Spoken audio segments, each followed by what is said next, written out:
Why is limited space a problem for giant deep mine equipment? Imagine trying to fit a giant piece of machinery into a tiny closet. Now, think about doing that underground where space is even more restricted. That's exactly what engineers face in the world's deepest mines. These mines, like the Mponeng gold mine in South Africa, reach depths of around 4 kilometers.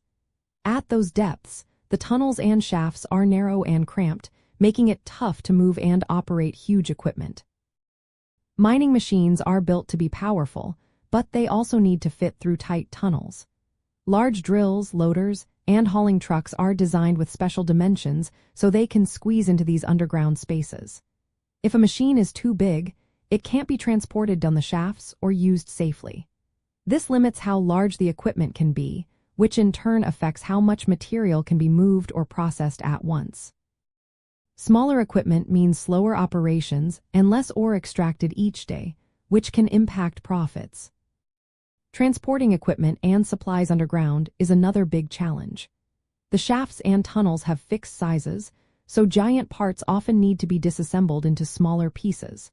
These pieces are then moved down and reassembled underground.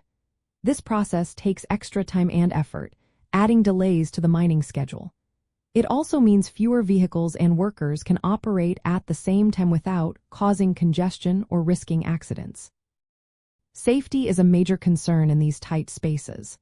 When tunnels are narrow, it's harder for workers to move freely and evacuate quickly if needed. Maintenance becomes more complicated because there's less room to maneuver tools and parts. If a piece of equipment breaks down, fixing it quickly is tougher, which can lead to longer downtimes and higher costs. Heat and airflow are also affected by limited space. Deep mines can be extremely hot, sometimes reaching temperatures of 60 degrees Celsius or 140 degrees Fahrenheit. Ventilation systems are essential to cool the environment and clear out dust and gases. But in narrow tunnels, installing large ventilation fans or cooling systems is difficult. If airflow isn't managed well, it can make working conditions dangerous and uncomfortable. All these factors add up to higher costs and lower productivity. Smaller, specialized equipment is more expensive to design and maintain.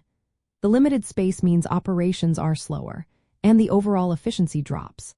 The success of the deepest mines, like the Mponeng gold mine, depends on clever engineering to work around these space constraints.